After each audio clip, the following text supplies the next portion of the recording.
Žofia dočítala kapitolu, pozdvihla pohľad a pozrela na Mareka. Závoj temnoty, to je tvoja maska. Elena začína mať obavy, no Marek mlčí. Keď sa dohadujú o význame textu, Marek odrazu pocíti, ako ho okolitý svet opúšťa.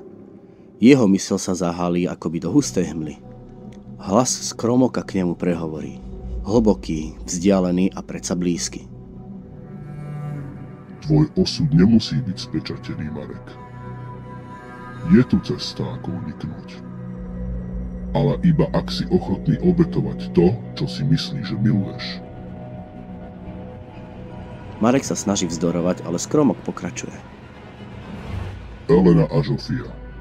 Dve ženy, ktorých krv nesie kliatbu, ktorú som kedysi vložil do ich línie. Ich predok, pyšný, hlúpy smrteľník, sa odvážil vzoprieť môjmu hnevu po tom, čo chcel ukoristiť moc hmly. Spálil masku magickým ohňom a unikol. Ale krv si pamätá a hmla si berie to, čo jej patrí. Pred Marekom sa začína objavovať vízia.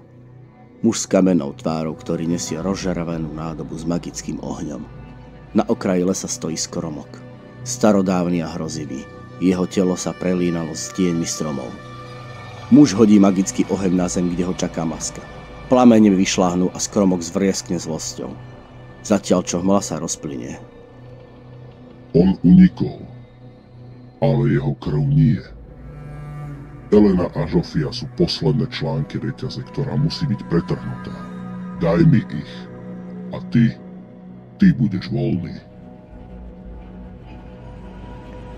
Marek, rozhodený medzi strachom, zúfalstvom a nenávisťou, sa zrazu prebudí z tránzu. Žofia a Elena na ňo upírajú ustarostené pohľady. Videli jeho nepokoj, ale nevedia, čo sa v jeho mysli odohráva. V tej chvíli Marek uvažuje. Dokáže s radou dosiahnuť vlastnú záchranu? Alebo už je príliš neskoro? Kým Marek sedí, naplno pohltený hlasom skromoka, jeho zrak je prázdny a pohľad zamrznutý.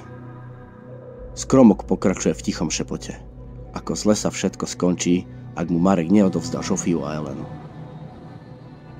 Maska obďaleč jemne pulzuje, ako by reagovala na skromoka samotného.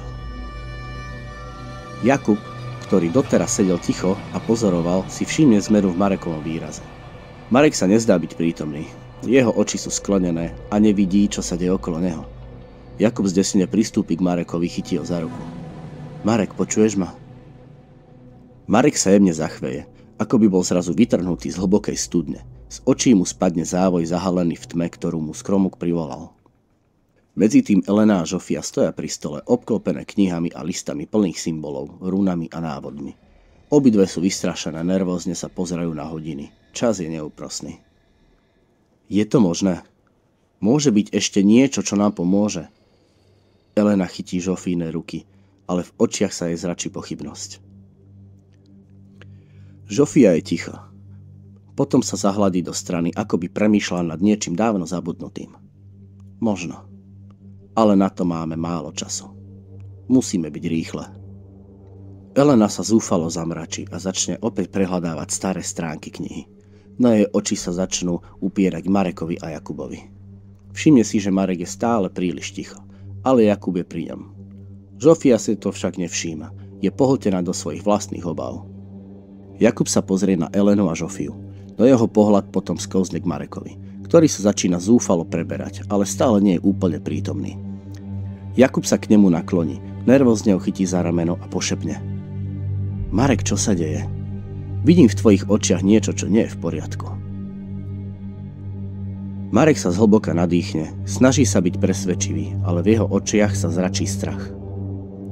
To nič, len ma to asi len na chvíľu zobralo. Jakubovi to nestačí. Pozri, viem, že niečo skrývaš. Bojíš sa. Čo počuješ? Marek sa na chvíľu odmlčí.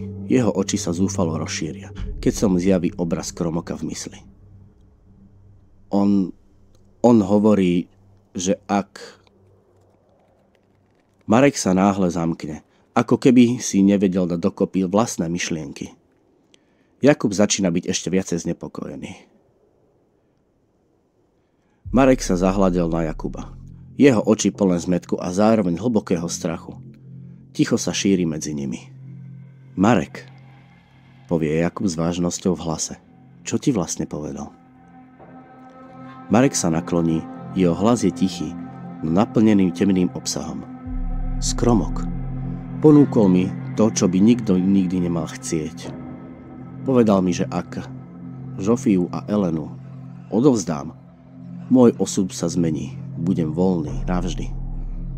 Jakub sa zdesene zamračí, no jeho strach rýchlo prechádza do znechutenia. To je šialené, Marek. To predsa nemôžeš urobiť. Žofia pozrie na Mareka a Jakuba. Všimne si ich výmenu pohľadov a tichú konverzáciu. Keď Marek opäť odvráti zrak, jej zmysly sa napnú. Vstane a rýchlo sa k nej priblíži. O čom sa dohadujete? Spýta sa, jej hlas je nervózny a znepokojený. Skromok. Chce vás obe. Povedal, že vaša pokrvná línia je prekliata.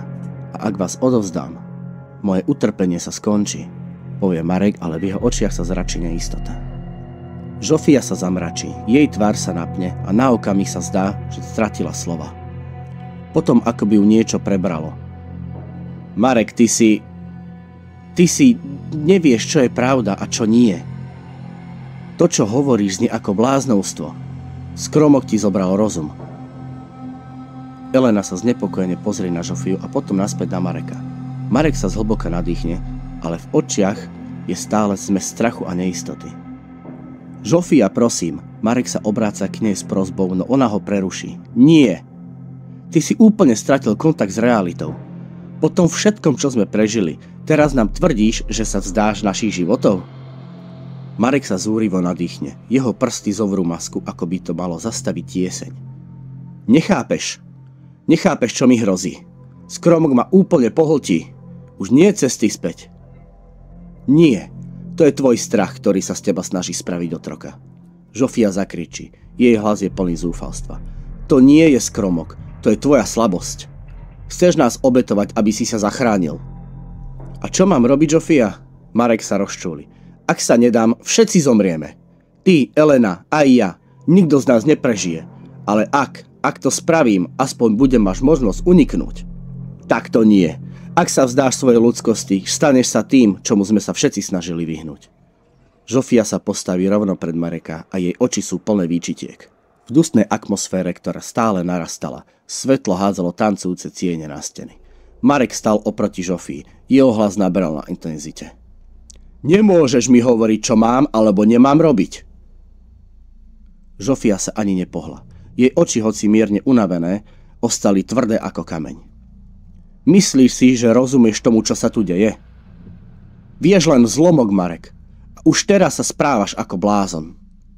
To stačí, prehovoril Jakub, ktorý sa postavil medzi nich. Jeho hlas bol pevný, no neskrýval miernu únavu. Obaja si potrebujete vyčistiť hlavu. Jakub jemne chytil Mareka za rameno, aby ho nasmeroval von. Marek ešte stihol vrhnúť posledný pohľad na Žofiu, no tá už odvrátila pohľad. Dvere za nimi zaklapli a vonku ich privítal chladný večerný vzduch. Jakub zapálil starú fajku, ponúkol ju Marekovi, ktorý ju bez slova prijal. Chvíľu mlčky stáli, počúvajúc šum listov vo vetre. Pozri, začal Jakub. Viem, že máš pocit, že všetko sa ti rúca pod rukami. Elena, tá hmla, tie veci, čo hovoríš. Ale musíš byť rozumný. Marek sa zamračil. Ona ani nevie, kto som teraz. Myslím, že to nepochopí. Chceš ju odplašiť? Lebo presne to robíš, povedal Jakub. A Žofia možno má svoje tajomstvá, ale ak budeš proti nej, budeš proti osobe, čo sa ti snaží pomôcť. Medzi tým vo vnútri domu sedela Žofia pri stole, ruky zložené do lona. Elena sa opatrne priblížila, položila jej ruku na rameno.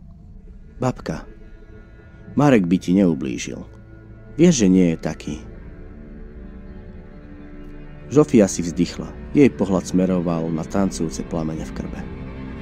Možno nie, ale niečo v ňom sa mení, Elena. Môžeš to popierať, ale vieš, že je to pravda. Elena stiahla ruku a odvrátila sa. Hoci navonok stála za Marekom, v jej vnútri sa začali množiť pochybnosti. Jeho slova o pravde, o tajomstvách, ktoré les ukrýva, v nej rezonovali. Vonku sa začalo ochladzovať, vietor naberal na sile. Jakub zahasil fajku a pozrel na Mareka. Zajtra bude búrka. Oddychni si, kým môžeš. Ráno sa uvidí, čo ďalej. Marek prikývol, no jeho mysl sa neupokojila. Noc pred búrkou bola tichá, až neprirodzene. V diaľke už bolo cítiť napätie, ako by sa celá dedina pripravovala na niečo, čo príde s prvými kvapkami dažďa. Marek stál na priedomí a sledoval, ako Jakub mizne v tme. Zvuk jeho krokov na chodníku postupne utíchol, až zostalo len ticho, ktoré prerušoval šum vetra. Marek si pretrel tvár a prehltol na prázdno. Dvere za ním zavarzgali. Marek? Ozvala sa jemným hlasom Elena. Stála tam, v tenkom svetri, ruky prekryžené cez hruď, ako by ju chladne zaujímal. Poď, sadneme si. Bez slova prikývol a nasledoval ju na verandu. Sadli si vedľa seba na staré drevené lavičky. Elena si pritisla kolená k hrudi a dívala sa na prázdnotu pred nimi. Myslíš, že to zvládneme? Spýtala sa po chvíli. V jej hlase zaznievala neistota. Marek sa zamračil. Neviem. Tá hmla, všetko sa to zhoršuje. Ako keby nás niečo tlačilo k okraju. Je to silnejšie, než sme čakali. Ich rozhovor prerušil zvuk dverí, ktoré sa prudko otvorili. Na verandu vykročila Žofia. Jej kroky boli rýchle, ale pohľad, ktorý vrhla na Mareka, bodal. Niečo na nej pôsobilo inak. Jej energia bola strnutá ako napnutá struna. Dovnútra, zavrčala. Elena s Marekom si vymenili pohľady, ale bez slova vstali a nasledovali ju dnu. Žofia zamkla dvere a svižne prešla k stolu. Na jeho povrchu ležala otvorná kniha, jej stránky pokryté drobným písmom a magickými symbolmi. Pozrite sa na toto, povedala, ukazujúc prstom na stránku. Jej hlas bol naliehavý, ostrý ako čepel. Tento recept, kombinácia byliniek. Ak sa to pripraví správne, môže to vytvoriť ochrannú bariéru, ale nie pre telo, pre mysel. Elena sa sklonila bližšie. Si istá, že to funguje? Nie, pripustila Žofia. Ale ak som to pochopila správne, hmla by vás nemala zlomiť. Marek sa zamračil. Je v tom háčik? Každé kúzlo má háčik, odpovedal Žofia bez myhnutia oka. Ale to, čo príde v piatok, je niečo, na čo sa musíme pripraviť. Aj keď to znamená riskovať. Elena sa vystrela, jej pohľad pevný. Spravíme to. Skúsime to. Nenecháme hmlu získať navrch. Marek chcel protestovať, ale v jej očiach videl odhodlanie, ktoré sa neodmieta. Dobre, zašepkal. Atmosféra v izbe bola ťažká. Približoval sa piatok a s ním aj nevyhnutné. Marek pod ťahou bremena osudu vyšiel znova von na terasu. Za pár okamihov sa objavila Elena. S prípravou receptu začneme čo najskôr. Nenechám skromoka, aby... Jej hlas zanikol v myšlienke ďalšieho dňa. Obaja vedeli, že ráno môže byť posledným, no ani jeden to nechcel povedať nahlas. Keď sa Elena obrátila, jej pohľad padol na Mareka. Vyzeral zamyslene, takmer stratil vo vlastných myšlienkach. Pomalým pohybom sa pritúlila k nemu. Na chvíľu zavládlo ticho, prerušované len šumením vetra. Ďakujem za ten večer, keď som ťa našiel v tej hmle, prehovoril Marek zrazu. Jeho hlas bol tichý, takmer šepot, ale každé slovo nieslo váhu. Pozrel priamo na ňu a jeho pohľad sa ponoril hlboko do jej očí. Elena zamrkla, prekvapená jeho úprimnosťou. Tie slova v nej niečo prebudili. Bolo to, ako by Marek zapálil oheň v priestore, ktorý v sebe držala chladný a nehybný. Keby sme sa nestretli za takýchto okolností, pokračoval, jeho hlas jemnel, no nezastal. Bol by som šťastný, keby som s tebou mohol stráviť zvyšok života. Elena na neho hľadela. Jej pohľad bol pevný, no pod povrchom bolo cítiť jemnú iskru, ktorá sa s každou sekundou zväčšovala. Nepovedala nič, len sa otočila a pomaly odišla smelom k dverám. Marek tam zostal stáť, neschopný pohybu. Po niekoľkých váhavých sekundách sa rozhodol. Šiel za ňou. Keď vošiel dnu do domu, Elena sa už nepozerala jeho smerom. Bez jediného slova k nemu pristúpila. Chytila ho jemne za ruku a druhou mu položila prst na pery, aby ho umlčala. To ticho bolo takmer hmatateľné. Jeho srdce začalo búšiť, keď ho potiahal bližšie k sebe a priviedla ho k dverám izby. Pohyby mala pomalé, ako by chcela, aby si pamätal každý okamih. Tieňom izby sa rozprestíralo napätie, ktoré ich obklopovalo a pohlcovalo. V ten moment medzi nimi neexistovali žiadne slova, iba dotyky, pohľady a nevyjadrené pocity, ktoré prehovárali hlasnejšie než čokoľvek iné. Ako ich spojené siluety mysli v prítmi, noc na chvíľu umlčala všetky temné predzvesti nasledujúceho rána. Sivé svetlo radného úsvitu sa plazilo do izby cez škáry v závesoch. Marek sa zobudil ešte predtým, než zaznel akýkoľvek zvuk, len so zvláštnym tlakom na hrudi. Otočil hlavu k Elene. Ležala pokojne, so zavretými očami, ako by na chvíľu zabudla na všetku tú temnotu, ktorá ich obklopovala. Marek sa zahľadil na jej tvár a v mysli mu vyplávali obrazy predchádzajúcej noci. Chvíle, keď sa cítil nažive, hoci vedel, že ich čas sa rýchlo kráti. Bol to paradox, ktorý ho teraz ťažil viac než čokoľvek iné. Snažil sa ten obraz uložiť hlboko do pamäti. Jej úsmev, dotyky, pohyby, pohľady. Čo ak sa takéto ráno už nikdy nezopakuje? Potichu sa zodvihol z postele a vykročil k dverám, dávajúc pozor, aby ju nezobudil. Keď vošiel do kuchyne, zbadal Žofiu, ktorá už horela prípravami na dnešný večer. Prsty mala zamestnané miešaním čohosi v hrnci, zatiaľ čo na stole ležali rôzne byliny, nádoby a nástroje. Staré drevené podlahy pod jeho nohami zavrzgali, čím na seba upútal jej pozornosť. Žofia zdvihla pohľad a na okamih sa jej oči zúžili. Nepovedala nič, no Marek jasne cítil, ako jej zrak sklzol k dverám, odkiaľ práve prišiel. Nebolo treba slov. Jej výraz hovoril za všetko. Jemne kývla hlavou a vrátila sa k svojej práci. Musíme byť pripravení, zamrmlala viac pre seba než pre neho. Marek sa posadil za stôl a hľadiac na chaos ingrediencií, ktoré vyzerali ako niečo medzi receptom a magickým rituálom. Začal pomáhať, hoci jeho pohyby boli nemotorné. Žofia ticho vydávala pokyny, pričom obaja mlčky zdieľali tiché pochopenie. Ráno bolo len ilúziou pokoja. O niekoľko minút neskôr vošla do kuchyne Elena. Vlasy mala ešte roztrapatené a oči na poli privreté. Na chvíľu sa ich pohľady stretli. Jej krok na sekundu zaváhal, no Marek jej venoval tichý úsmev. Pridala sa k ním bez slova, pričom Žofia už na oboch pohliadla s tichým úsmevom a dôraznou vážnosťou. Čas sa kráti, prehovorila. Musíme dokončiť elixír, aby sme mali aspoň šancu.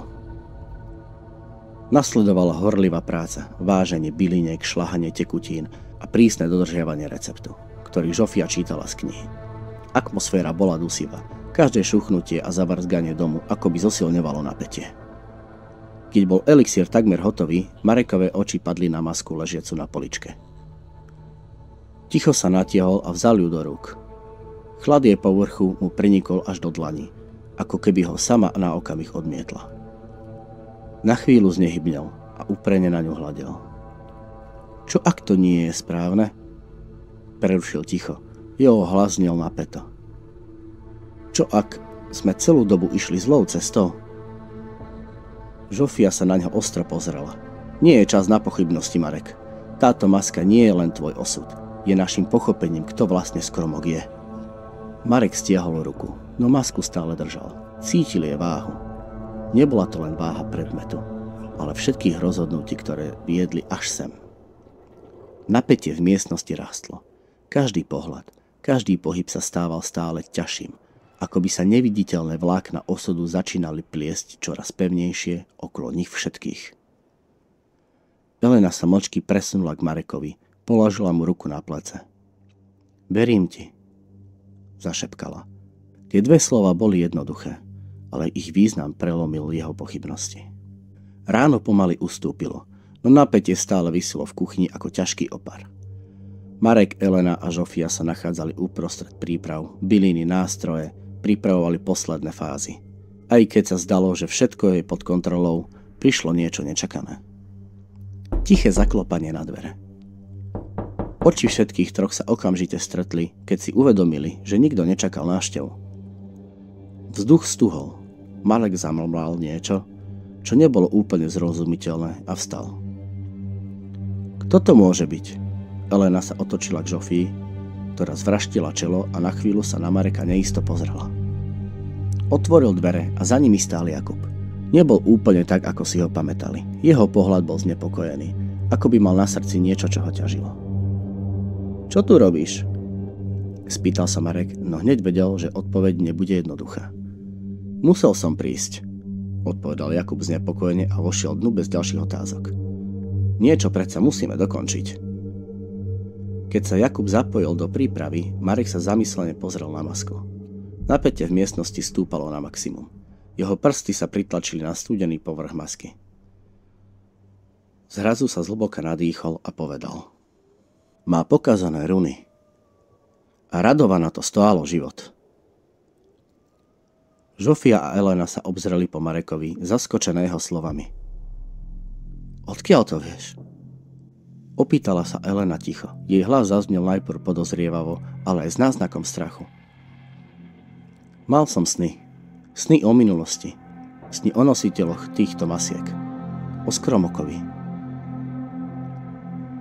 Žofia sa zamračila a podišla bližšie. Sny. To nie je len tak. To znamená, že... Áno, pokračoval Marek.